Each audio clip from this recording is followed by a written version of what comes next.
Start. Om Om Gurur Brahma Gurur Vishnu Gurur Devo Maheshwarah Guru Sakshat Param Brahma Tasmai Shri Gurave Namaha. Shruti Smriti Purananam Alayam Karunalayam Namami Bhagavat Pada Shankaram Loka Shankaram Shankaram Shankaracharyam Kesavam Badarayanam Sutra Bhashya Kratau Vande Bhagavantau Punah Punah Namami Gauda Padancha Shankaram Sri Sureshwaram Swaminam Satchidanandam Indram Tam Jnana Rupine. Om 12 minutes, 13 minutes late. Okay. I think today is the Sugama day. Yeah, yesterday we had Vedanta Sara. Yeah. So we were discussing that Adhyasa's definition is Shankaracharya's definition of Adhyasa is common to all and therefore acceptable to all and not disputed by anybody. Regarding the formation of Adhyasa, regarding the connection between Adhyasta and Adhisthana. See, one is the formation of Adhyasa, the process of Adhyasa, regarding the connection between Adhyasta and Adhisthana, and also the nature of Adhyasta. Okay, the nature of Adhyasta. In these 2 to 3 points, they may differ. They have different views. And Shankaracharya says, yet one thing is common in all of them. See, from this, not only we learn about Adhyasa, but even in the broader Hinduism also, when we see the differences, try to see the commonness. The Shankaracharya is a greatest Samanvayakarta, a greatest harmonizer. Shankaracharya is a deeply his understanding, his nature is to probe deeply into a thing. Not only he is capable of going very, very deeply into the things, but also he is capable of harmonizing many things. His extraordinary mind of Shankaracharya, that harmonizing. That's why in Shankaracharya's explanations in his commentary, you never find anything totally rejecting which is really good and which is useful. Which makes sense. See, whatever is reasonable, whatever makes sense regarding karma, regarding upasana, regarding culture, regarding values, everything should be reasonable, practical, and also acceptable to all. It is according to anubhava and it is according to tradition. Regarding the shastra also, if you study, sometimes the Vyakarana point will be different. Sometimes logically it looks that certain explanations in the Upanishads look somewhat different, we cannot reconcile. But he has got an extraordinary knack of reconciling. For this I can tell you, we see many greats, you take in our 20th century, many great saints and Mahatmas, Jnanis, all those people were born in 20th century. But because of their period, their background, the area they live, because of these things, in their presentation there are some differences. You take Ramana Maharshi, Ramakrishna, Aurobindo and certain others, they seem to be presenting slightly somewhat differently. But if it were Shankaracharya, he would not condemn anybody. He has got an excellent knack of harmonizing all these things. He sees something, he has got 2 ways, as I told you, how to go deeply to the core of it, setting aside the superficial differences. Go to the core of it, the depth in it, and also harmonizing. These two are very extraordinary qualities of Shankaracharya. Therefore, by studying Shankara Bhashya, not only you learn Vedanta, you learn many other qualities also in the process, which are not directly stated that we are teaching you harmony, but unconsciously you learn harmony. Unconsciously you learn Shruti, Anubhava and Yukti.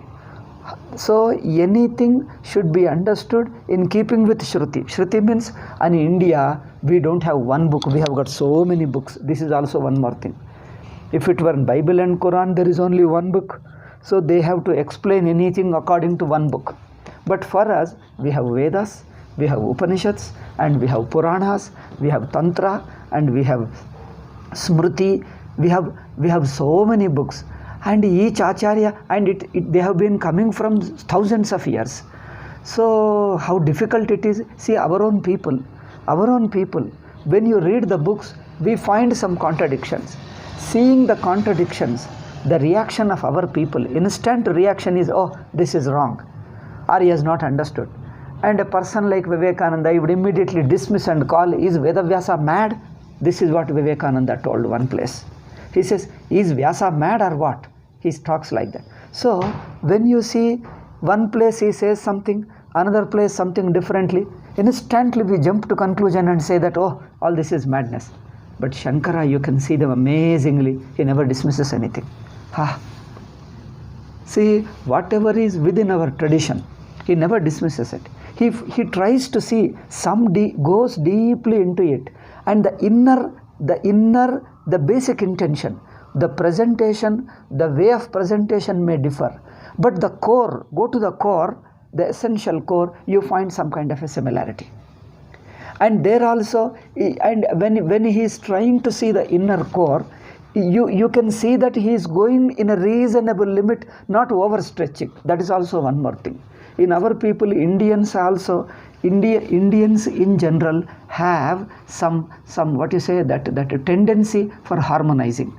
But in the tendency of harmonizing, particularly in our 20th century Swamis and Gurus, the tendency of harmonizing sometimes goes too much.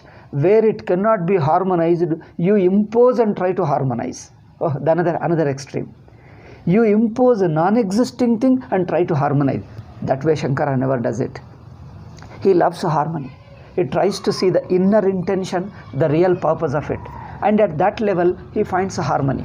But there he doesn't overstretch, doesn't impose, like as we discussed in our previous class, even the non-existing Advaita you try to see in non-existing Advaita you try to see in Bible. Oh, it's a very strange thing. When there is no existing, how can you see that? So harmony should be seen where it is present. Don't impose. That balance you can see in Shankara. Where there is the real purpose of anything, instead of going the presentation, going by the apparent way of presentation, go to his basic intention. But in Bible, the very basic intention differs. How can you impose and overstretch it? So in the name of harmonizing, our Swamis, our Indians try to overstretch it. They go to the overstretching. In overstretching, again it looks artificial, and that the so-called harmony, the imposed harmony, has not helped Hinduism, it has further damaged us. The so-called non-existing harmony which is imposed, which has neither helped Hindus, and in fact it has helped only anti-Hindus alone to further destroy Hinduism. Okay. Therefore, this kind of harmonizing is an imposed harmony. Shankaracharya is a harmonizer but doesn't impose. That you have to see. And wherever there is a real possibility, he never ignores. Therefore, if you study the whole Prasthanatrayi Bhashya, Shankara's personal life is not known. In fact, in his Bhashyas, nowhere you find a single reference, even a remote reference to his life. Wherever, because he has been traveling, and he has been teaching his disciples, nowhere you find even the name of the city, the name of the time also you don't find in his Prasthanatrayi Bhashya. Nowhere. Once he touches the topic, you see that he is only touching the topic, his person, his personal life, the town. That's why Shankara's period, historically his period is also becoming impossible to decide. And which area he travelled also is becoming very difficult. where he lived, where this thing, because he never refers to desha, kala, time, place, conditions in his personal life. At least we are talking, at least I refer to Bangalore, I refer to these things, Holy Narsipura, and we always live in Holy Narsipura, these things I say. So anybody listens to my talk, I understand that I am talking from Holy Narsipura. Okay, ashram, karyalaya I mention. So immediately you understand that this is from karyalaya.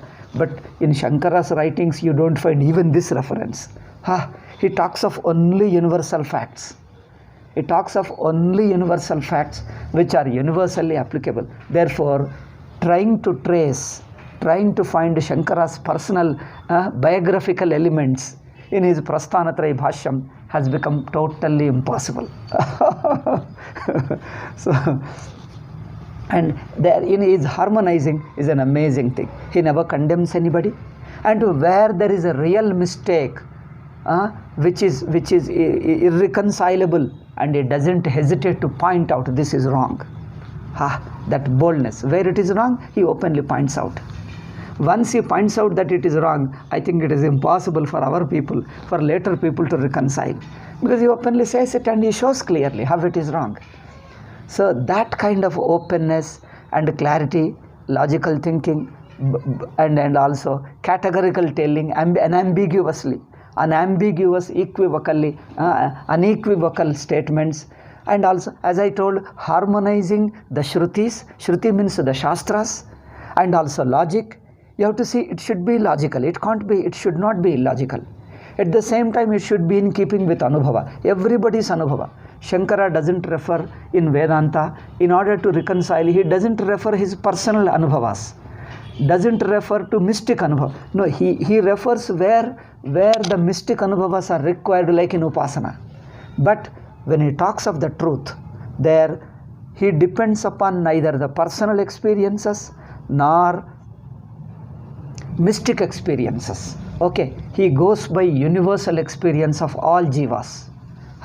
Waking state, dream state, deep sleep, they are all just universal experiences. So here you can see it just looks like a scientific. When they say scientific, it only means this. Scientific means what? No blindly accepting anything, not going by personal experience, giving importance to personal experience, based upon personal experience, drawing a conclusion and ask people to accept it. This is called unscientific. And going by your personal,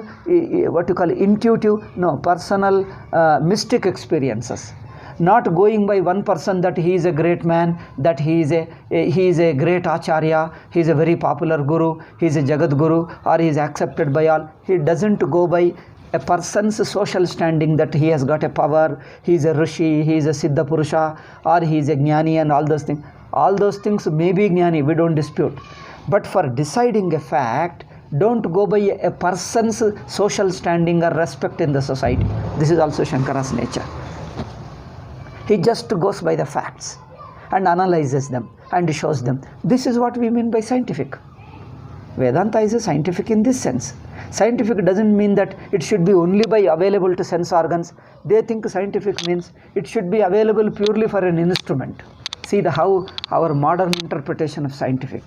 They think that it is purely available to the physical instrument. Instrument means what? Telescope, microscope, and all that. That means it should be available to sense organs.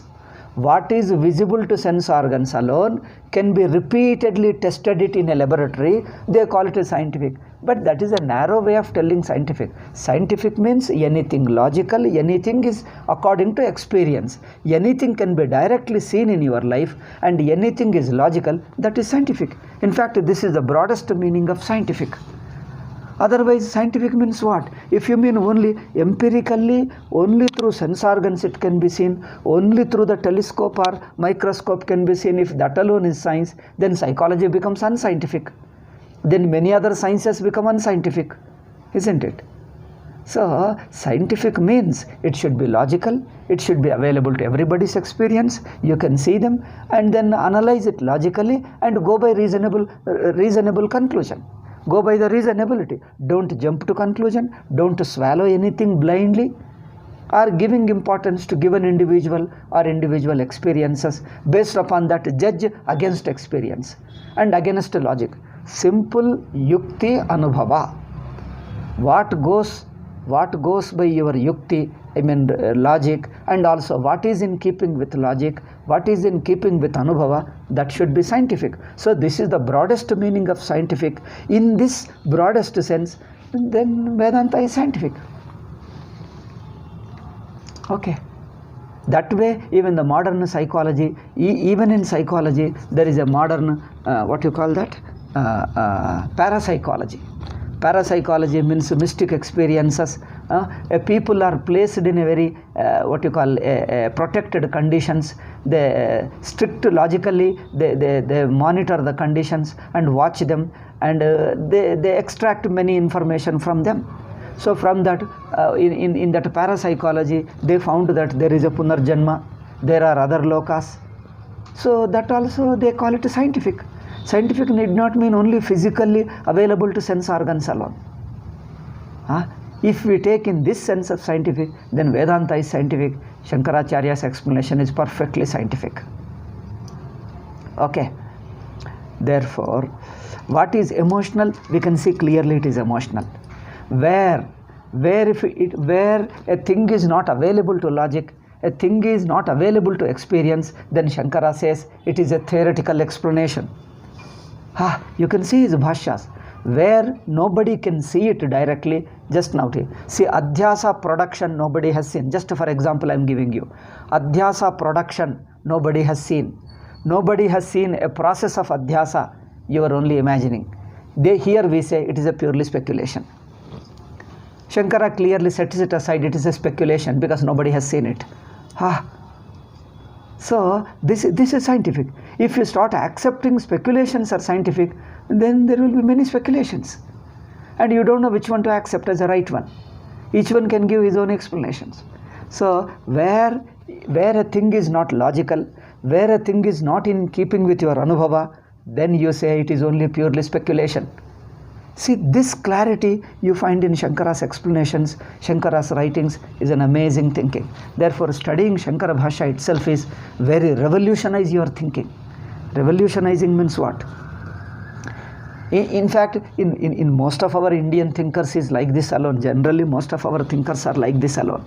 They are very good, very open, and very logical. And if you find anywhere little they are stretching, then you say they are stretching, they are becoming emotional. That your guru said it, that you say that you have got a Jesus is a great man and all that. And then you can see clearly they are emotional. Emotion is also not wrong. Everybody has some love for somebody, respect for somebody, and that's okay. You have a sentiment for your Kashi, and I have a sentiment for my Ganga Nadi. Wherever I go, Ganga, I don't know, I have got some sentiment for Ganga. But that I don't allow that my sentiment, that based upon Ganga, I want to decide that I underrate other rivers. So somehow I have a sentiment for my Ganga and also my Rishikesh. Because we don't know how it develops. It develops. Like your Ishtadevata Rama or Ishtadevata Devi. I have got my own sentiment for my Lalita and also, what is that? Ramachandra, Ramayana, I read it. But that doesn't mean it should interfere in your probing the truth, in your logically, factually understanding the truth should not interfere. The feeling should be just to purify the feeling. Make your feeling, emotion very noble and very selfless and very pure. Okay? In order to make your feeling noble, pure and selfless, unprejudiced, so Devata Upasana is very useful. But that Upasana, that sentiment or feeling should not interfere, should not override in deciding the fact. Okay. Therefore, studying Shankara Bhashya is making a person really mature, very, very mature. But that should not add to your further what you call prejudices. Okay? Any Shastra also should not add further prejudice. Even studying Shankara Bhashya doesn't mean you become fanatic of Shankara. Okay? Shankara also would not be happy if you become fanatic. You accept Shankara's statement based upon experience and reason. Then you can see there is a selfless, a detached love for Shankaracharya. Okay? There is a detached love, unprejudiced love. Don't go blindly by Shankara's name. Okay? See, Shankara is presenting facts. Look at the facts. I think you can enjoy even the Shankara.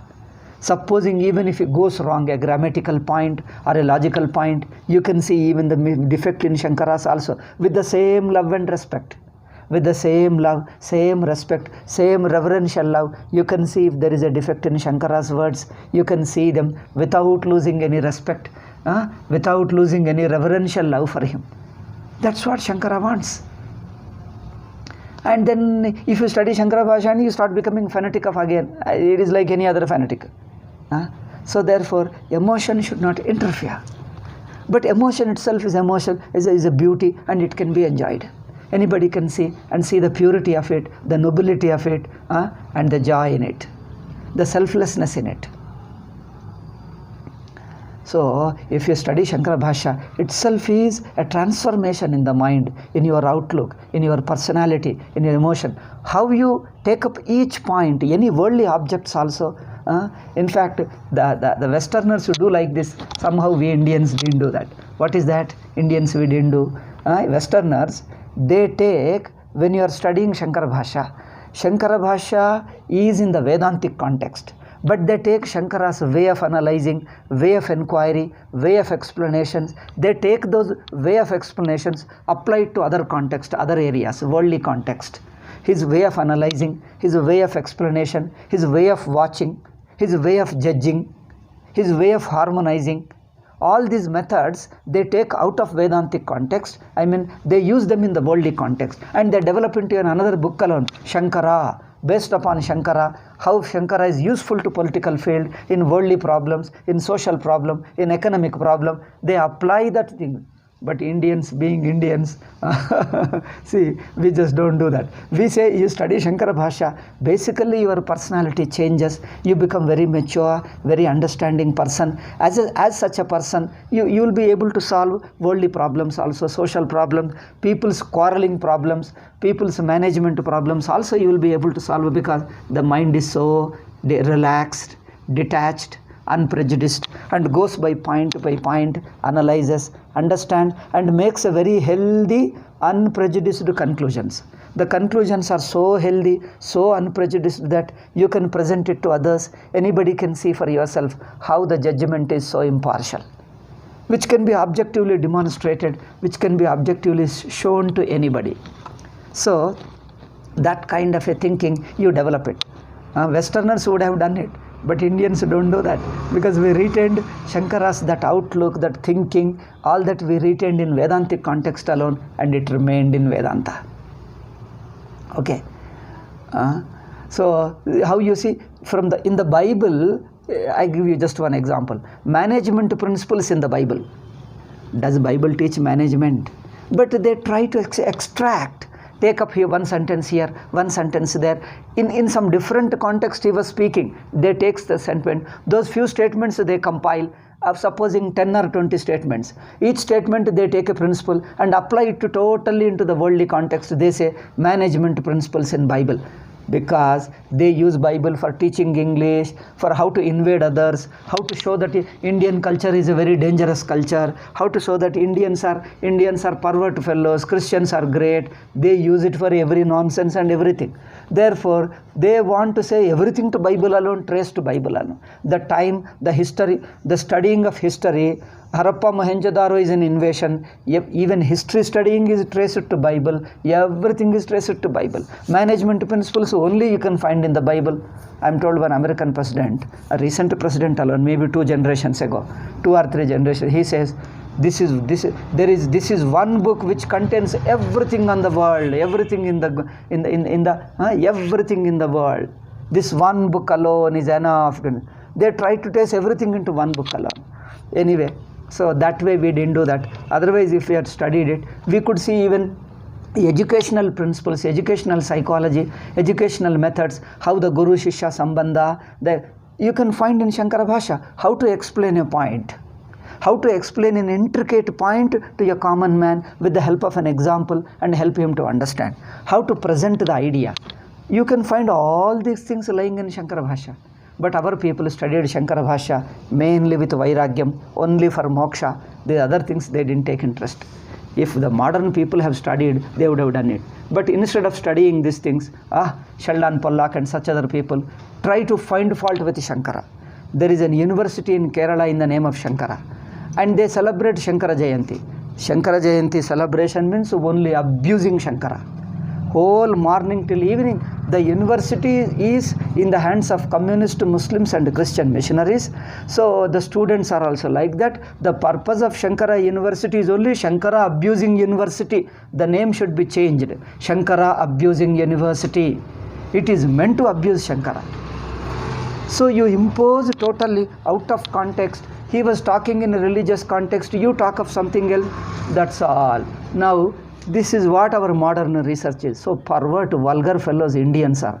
Unfit to live as Indians. They need to be kicked. Because any slave, what can a slave achieve? We are only slaves. We don't have independent thinking. When we are slave, what can we do? We only abuse our own great rishis and keep on praising these terrorists like Prophet Muhammad and then Jesus and all nonsense. Okay, the missionaries are great saints. Shankaracharya is a villain. Oh, because this is what a gulami. This is what a gulami is. Because we are not human beings. We deserve to be donkeys. God has done, shall I tell you one interesting thing? God has created donkeys as donkeys, donkeys with donkey brain, human beings with human brain. But we Indians, in the last few centuries, living under the foreign rule of three, Islam, Christianity and communism, having lived under these three ideologies, we have become totally different. Being born as human beings, we live like donkeys. Okay, this is an Indian invention. Living under the ideologies of Islam, Christianity and communism, we Indians have become donkeys. Okay, God has created human beings with a human brain, but we have created donkey brain in the human mind. Donkey brain in the human body. I think the credit should go to Indians alone because of this thing. So, because we lose. We don't see the Shankara. See, even if you want to take Shankara in a worldly sense also, you can find many ideas, many thinkings. Only Shankara is applying this thinking, this analysis in a Vedantic context, in a Upanishadic context, only to understand the absolute truth and understand the Jagat. But those principles, that analysis, that way of thinking can be applied to management, social problems, how to construct a society, how to organize a society, or how to live a society. You can apply the many principles. In fact, most of our Indian great genius learnt a lot of things from Shankara Bhashya alone. And you can find many more things. And for that I tell you, Sachidananda Swamiji is the right person, who has spent all his life of longest life, 96 years of life. At the young age of 20s, he started Shankara Bhashya Adhyayana. In 20s, he started. Until the age of 96, throughout his life, he lived Shankara Bhashya. He dipped himself in it. He immersed himself in Shankara Bhashya. Every thinking, every step of him, open his eyes, close your eyes, listen, everything, his sleeping, walking, sitting, eating, drinking, everything he lived through Shankara Bhashya. And every sentence, nobody has contemplated on Shankara's each word, each statement. You can see his commentaries and his footnotes in Mundaka, Katha, Kena, each sentence, each word, how he contemplated. Most of the people, just even those who have translated Shankara Bhashya, missed the point. You can see some translations in English and Hindi. Even the translators go by the word meaning alone. Swamiji did not translate a single word without allowing it pass through his mind. Every word has passed through his mind. Every letter. Yesterday I was saying Vikarameva. Vikara is a Punlinga word. It should be Vikarahayeva. There he says Ma should not be there. Visarga should have been there. We don't know how it happened. See, the letter Ma instead of Visarga Ma. Every letter of Shankara Bhashya he has done contemplated. He felt Shankara Bhashya is directly Shankaracharya. Shankaracharya is directly Sakshat Paramatma. So for him, study of Shankara Bhashya is meditation on Paramatma. He took it that way. Every word is an avatara. Shankara Bhashya's every sentence, every word is a Sakshat Paramatma's Saguna avatara. He took it that way. And his contemplation, he saw the logical beauty in it. And how it is relevant to Anubhava. How it applies exactly, it points out Anubhava.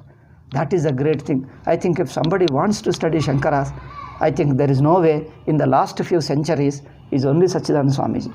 I don't know how people miss it, or the people have their own prejudice or fear, or they want to avoid Shankara, Sachidananda Swamiji. I tell you, you avoid Sachidananda Swamiji, you boycott Sachidananda Swamiji at your own peril.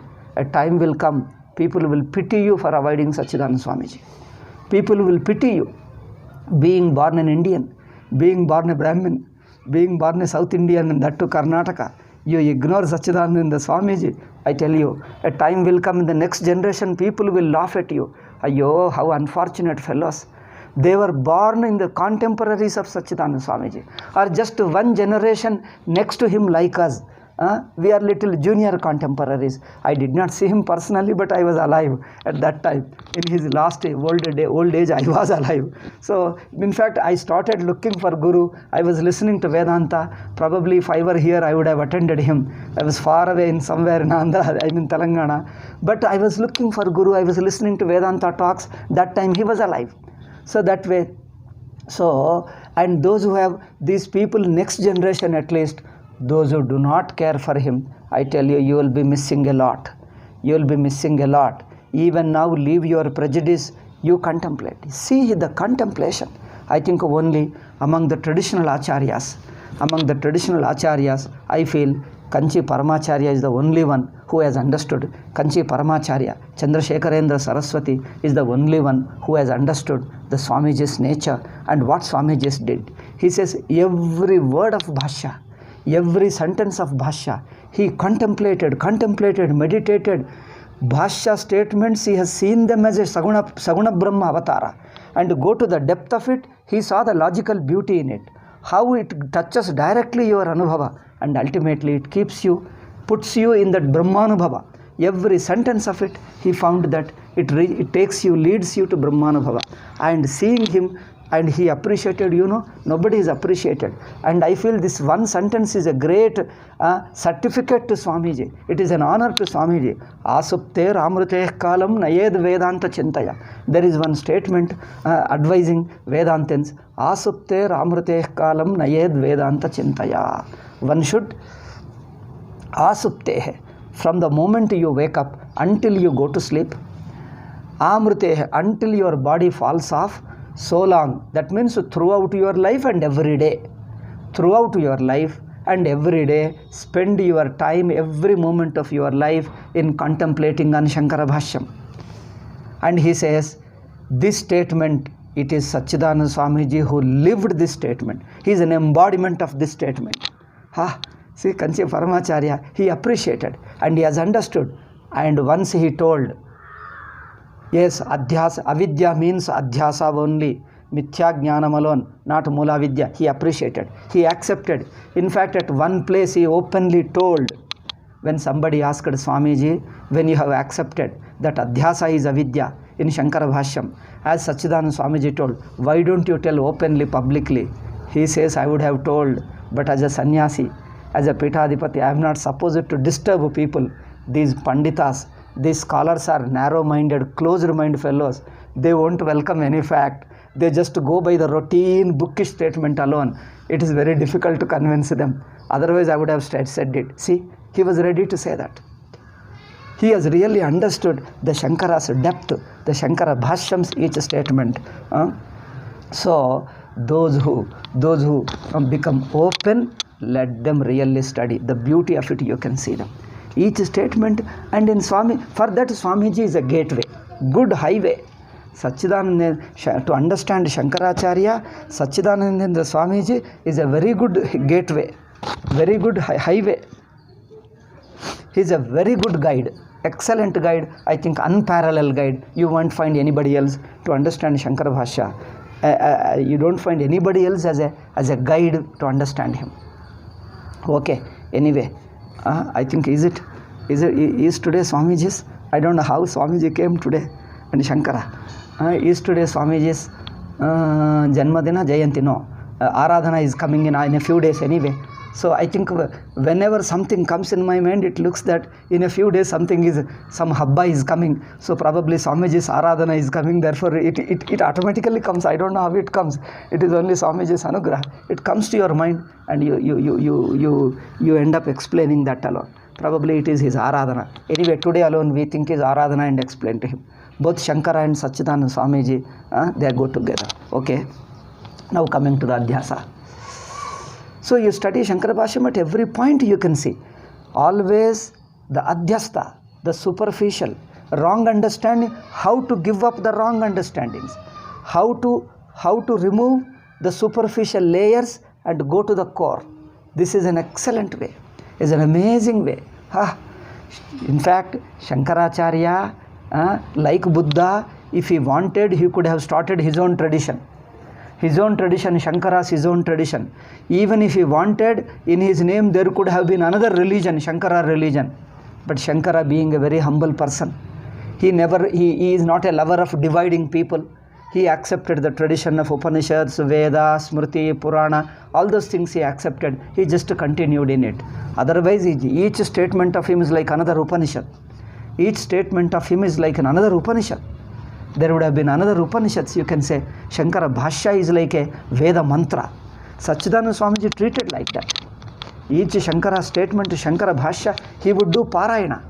And he says, if I do Bhashya Parayana, I'll become Shuchi. Madi aguttade. He will become Madi only by studying Shankara Bhashya. Each statement, he would do it with so reverentially, with all veneration, with great respect. However, late for Bhiksha. However, he is late, 3 o'clock it was one day late. Even then he told, let me do Parayana and take Bhiksha, until then I will not do.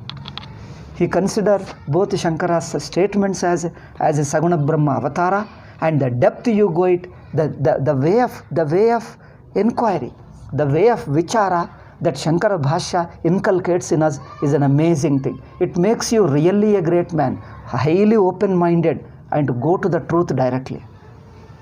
That is the thing. I don't know how the people miss it.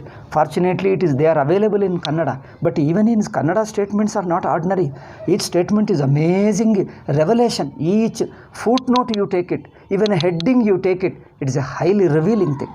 Highly revealing. I think reading his Bhashya, his Kannada, or any statement is, you are transported to other world. You are not in Bhuloka. You read his statement, you are not in the world. You are totally in a different world.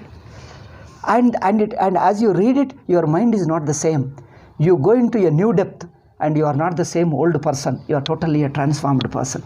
Because his statements are such, like a Brahmastra, somebody can say. Each statement is like a Brahmastra. It touches and it removes you and changes you. And I don't know how people can oppose his statements, his books, and how people can miss him and can live comfortably and call themselves Vedantins. It's a very, very unfortunate thing. Anyway, it is also, people will realize. People will realize it's a matter of time. The time will come, and a day will come. Everybody will read his books alone. Otherwise, there is no Vedanta, there is no Shankara Bhashya without Satchidanandendra Swamiji. So here in Adhyasa Bhashya, you see we are talking how Adhyasa. His definition is a common definition, acceptable to all, and doesn't go, not only acceptable to all the schools of philosophy, it is in keeping with Anubhava. Nobody can, even a common man cannot deny it. Scholars cannot refute it, common man cannot deny it, okay? Because it is self-evident to all. It is in everybody's experience. More than this, if the people go to explain in their own way, there I tell you, each one has his own explanations. They are not commonly acceptable to all. And they are not in keeping with Anubhava. They say Adhyasa is like this, they explain. But here, in these things, Swamiji tries to reconcile. Swamiji also, Satchidananda Swamiji learnt that Shankara's mind, not only where, Satchidananda Swamiji is not only in explaining Shankara, where he goes a little more than Shankara, where Shankara left out. Left out means in the over a period of time, people needed a few more ideas, other ideas. That means where Shankara did not touch, those points when Swamiji explains and elaborates, there you can find the same Shankara's mind, Sachidananda Swamiji. In Sachidananda Swamiji you can see, in explaining a point where Shankara did not touch it and left them, considering that it was not required. Then Sachidananda Swamiji comes and explains, you can see them, the way of presentation, the analyzing, the explaining, exactly like Shankara. You can say it is an extension of Shankara Bhashyam through Swamiji's writings. It is just an extension of Shankara Bhashyam. See here itself you can see. It is Sarvatantra Aviruddham. But Sarvatantra Aviruddham, it is non-contradictory, it is acceptable to all. That's all Shankara told. How? How it is acceptable to all, how it is non-contradicting with others. I think no commentator wrote it. See, the Swamiji's here is a big paragraph. He shows in these things how all those explanations, there is one underlying explanation of Shankaracharya in all those explanations that you see elaborately explains here. It's an amazing explanation. You will not find it anywhere. In fact, the whole Sugama is a great masterpiece. Here you say, Ataha Sarvatantra Viruddoyam Asmat Siddhantaha Ityabhiprayaha. This much is Shankara said. This much is explaining Shankara. Now, after this statement, this is Swamiji's elaborate explanation.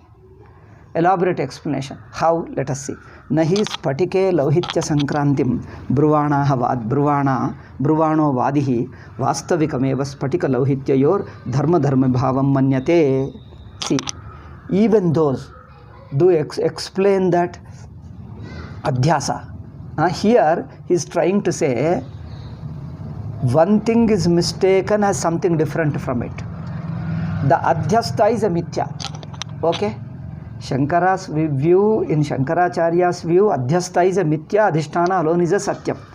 So their explanations have been different. Okay, now the idea, the central idea I am giving here, so that when you listen to this elaborate explanations, you will be able to understand. The central idea which Swamiji is trying to convey through this paragraph, big paragraph, is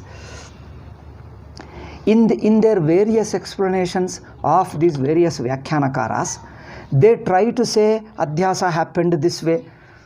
They try to say Adhyasta is somewhere. In all these things, there is something unconsciously they are also accepting. Adhyasta is mithya.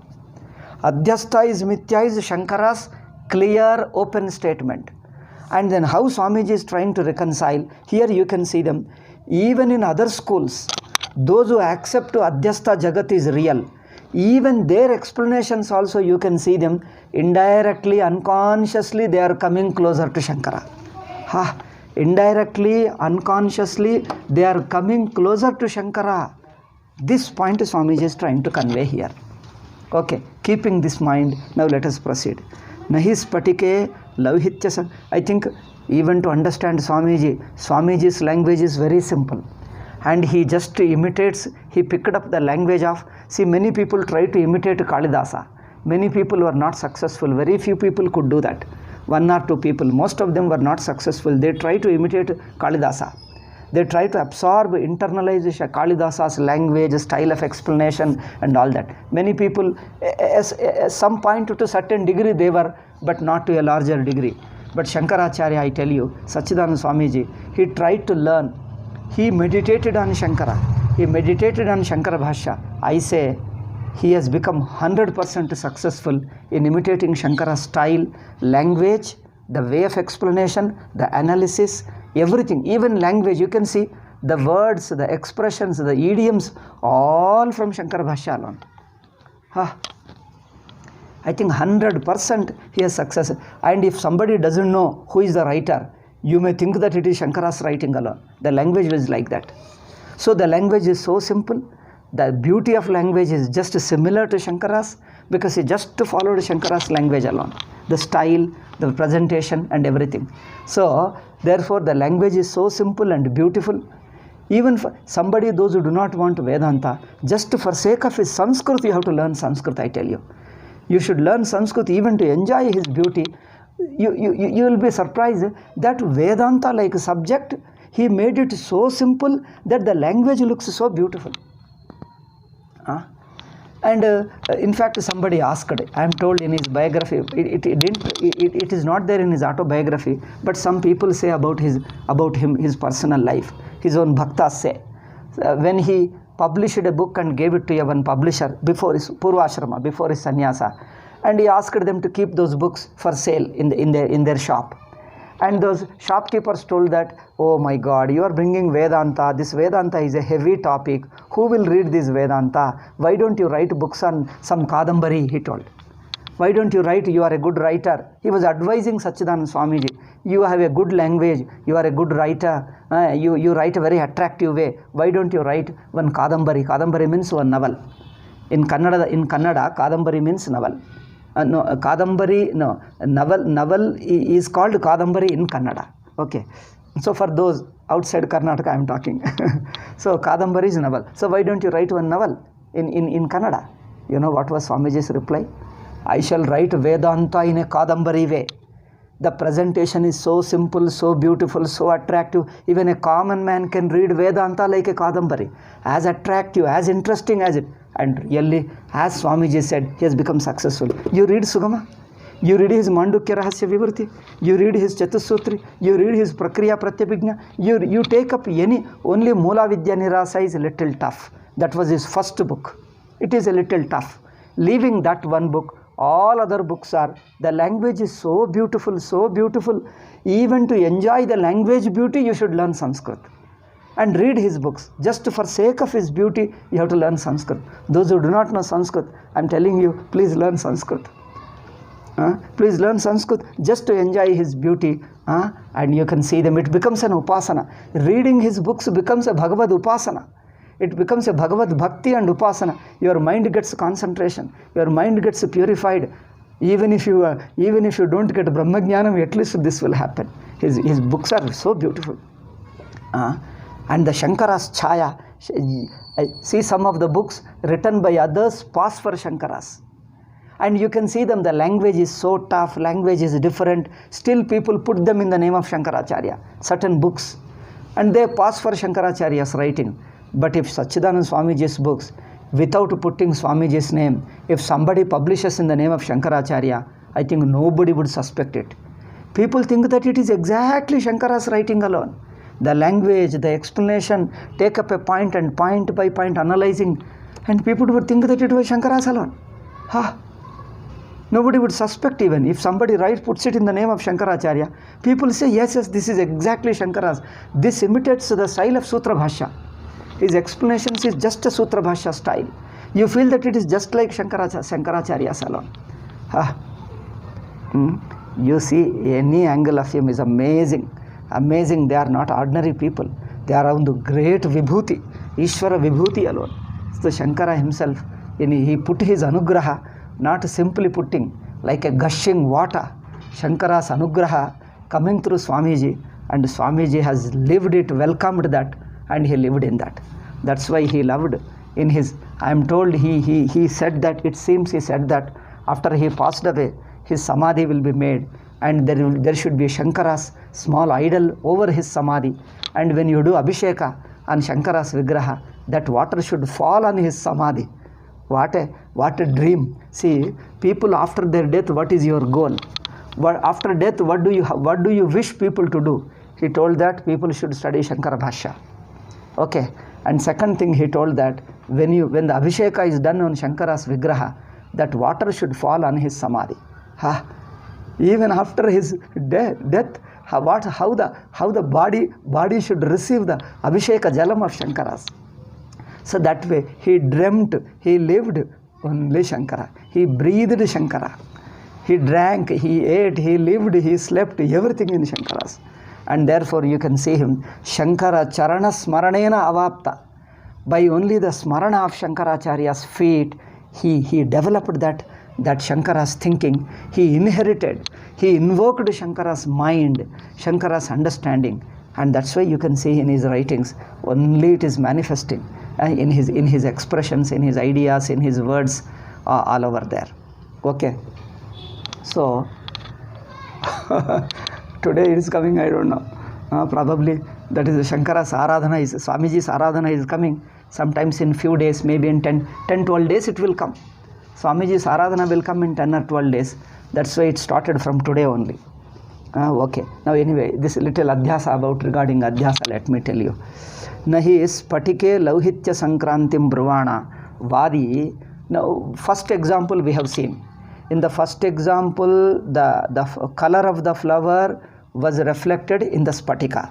In that example, Vadi, Vastamikaveva spatika lauhityayor dharmadharmi bhavam manyate. See, though they say the color is really reflected in the spatikam, but still if you watch closely, you talk to them, they also know the color really doesn't come into crystal. The color doesn't come. It appears, reflects alone, but doesn't come. Color remains with the flower alone. It doesn't come. Though it appears in spatika, it doesn't come to spatika. See, that means an element of mithyatvam is there. This is what we mean mithya. It appears, but it is not there. This is what we mean. That means in all their explanations, unconsciously they are coming closer to mithyatvam alone. They don't mean it. They don't say exactly mithya, but unconsciously they also coming close to mithyatvam. Okay, so napi shuktau rajata pratibhasam swikurvano vastavikameva shukte rajata rupatam manyate. When the seashell is taken as a silver, they don't mean that really the silver comes and sits upon it. Okay. So shuktau rajata pratibhasam swikurvano vastavikameva shukte rajata rupatam manyate. Those who say that the seashell appears as a silver, they say, when they say, they don't mean that really silver is there. That means even though silver appears, they know that it is not silver. See, they don't say that it is not silver. Okay. Yadyapi kechit satyati vadino duragrahishtaha shuktikaiva rajatakarena adhyasa kale parinamate. Okay. In these two examples, one is the crystal, color in the crystal, second is the seashell in the silver. We have proven that the silver appearance or the color appearance is only a false appearance, it's not really. Now now another example. Some people say when the seashell appears as a silver, seashell really transforms into silver. See how Swamiji reconciles even these explanation. When they say that seashell transforms into silver, this goes against Shankara. No, Swamiji says even that also, he tries to bring them closer to Swamiji, closer to Shankaracharya. How? Let us see. Annecha, the other people like Ramanuja, they say that there is a small element of silver in the seashell. It is present during Adhyasa. That small portion becomes prominent and you start seeing the silver. Anyecha rajatamshopi alpiyam shuktikayam vidyamanaha. A small degree, a small element present in it, bhranti kale, and during the bhranti it becomes prominent and then it appears. So these two explanations they give. One is it transforms, another is it appears. Okay, it transforms, another is what was there in a small degree becomes a prominent appearance. Tathapi te rajata pratibhasa vyatiriktam rajata sattam sadhayitum naiva parayanti. Okay, in all these explanations, 4 explanations he has given. In all these 4 explanations, okay, is it 4? I missed them. Yeah, it is 4. 1, 2, 3, 4. Okay. In these 4 explanations, see Swamiji's point now. After quoting their explanations, he says, in spite of these 4 types of explanation, te rajata patibhasa vyatiriktam rajata sattam. This is important. See how Swamiji could trace it. Even in their contradictions, try to see the fact. Never get disturbed by their explanations, by their abusive behavior and nature, harsh nature. Still go by the fact. Look at the fact alone. The silver, in spite of all these explanations, one thing is common, that the silver, whatever way they accept it, whatever way in these 4 systems, in their 4 explanations, 4 ways let them explain, but one thing is common, the silver is present only during Adhyasa. How Swamiji could say that? That means whatever they say, the silver has an existence only during Adhyasa. It has no existence outside Adhyasa. That means in the Brahma alone, all that is visible. Whatever you talk of the silver, whatever way you say anything about it, all that is about during Adhyasa alone. See, Rajata Tathapite Rajata Pratibhasa Vetiriktam. Except the appearance of the silver, silver has no existence outside its appearance. Appearance is the only its nature. All that you talk about silver is only its appearance. Beyond appearance you can't talk anything. And outside appearance it has no existence. See, this is what unanimously agreed. You may give any explanation, but we can see one underlying point. See, pratibhasa vetiriktam rajata sattam sadhayitum naiva parayanti. It is impossible for them to establish the existence of silver other than the time of appearance. Okay? You can't establish the existence of silver other than during its appearance, other than the time of its appearance. That means you can talk of the silver only during its appearance as a silver, other than the appearance. Outside the appearance, you can't prove it. You can't prove it. They can't prove it. That means ultimately all your explanations boil down to talk of appearance alone. Appearance alone you can say. Beyond that, only to the appearance you are trying to give explanation. Any explanation you give only during Brahma. Brahma means false appearance. During Brahma alone, its appearance. Other than that, it has no existence. Sadhayitam naiva parayanti. Rajatakara parinati. Somebody told the seashell transforms into silver. Okay. Whether you accept it as a transformed silver, or Rajata Pratibhasa, or a small degree of it being present becomes prominently appearing, in either way. Bhranti kala matre shakya darshanaha. It appears only during Bhranti, only during Brahma. Other than Brahma, it has no existence. Whatever explanation you give, all that explanation is relevant to Brahma only, not independent of Brahma, not outside Brahma.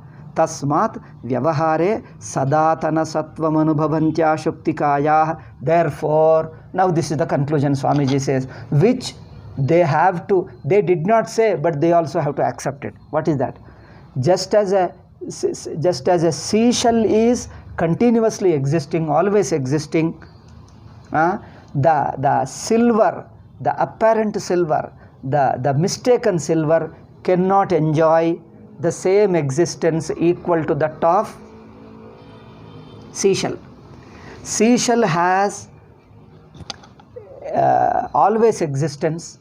Seashell has a permanent existence. The silver that is apparent during misunderstanding, during Brahma, during error, during illusion, the silver that is appearing during illusion cannot enjoy, cannot claim to have the existence equal to seashell. Okay? Even in spite of their explanations, they cannot claim to have existence equal to seashell. That means its existence is less than seashell. Less than seashell means what? Seashell alone is existent. It is only dependent on it. What doesn't have independent existence? It is only dependent on others. It has no existence on its own. Therefore, Nyunameva Sattvam Rajatasya. Rajata has got a lesser existence. Laukika Paramartha Rajata Sattva Vilakshanamiti. And another thing is, it is unlike the real means empirically we are talking. Unlike the real silver, it is unlike the real silver and enjoys the lesser existence than the seashell. 2 points. The apparent silver under illusion, seen under illusion, enjoys the existence lesser than the seashell, and it is unlike the real silver. Unlike in what sense? Whatever way you can use your real silver, this apparent silver can never be used like a silver. It only has an appearance like a plastic mango has got an appearance, but it can't be eaten, it can't smell, you can't do anything. It won't ripen, you can't eat it, it won't give a smell like anything, it is only good for shooting. Okay, for film shooting it will have an appearance of plastic mango. Like that, this silver is unlike the real silver. It has got a lesser existence than the seashell. That means tadrusha pratiti sattvam, this kind of appearance alone, this much appearance they accept it. It has got a lesser existence than the seashell, and also it is unlike the real silver. Then that silver, all the explanation you give is only during its appearance during its appearance under illusion. Outside illusion, it has no existence, isn't it? During Adhyasa alone it appears. Outside Adhyasa, it has no existence, no appearance even. Not even appearance. This is what we mean mithya. See, he is establishing mithya through their explanations. This is what we called mithya. Okay, you may give different explanation, but ultimately you come down to our level.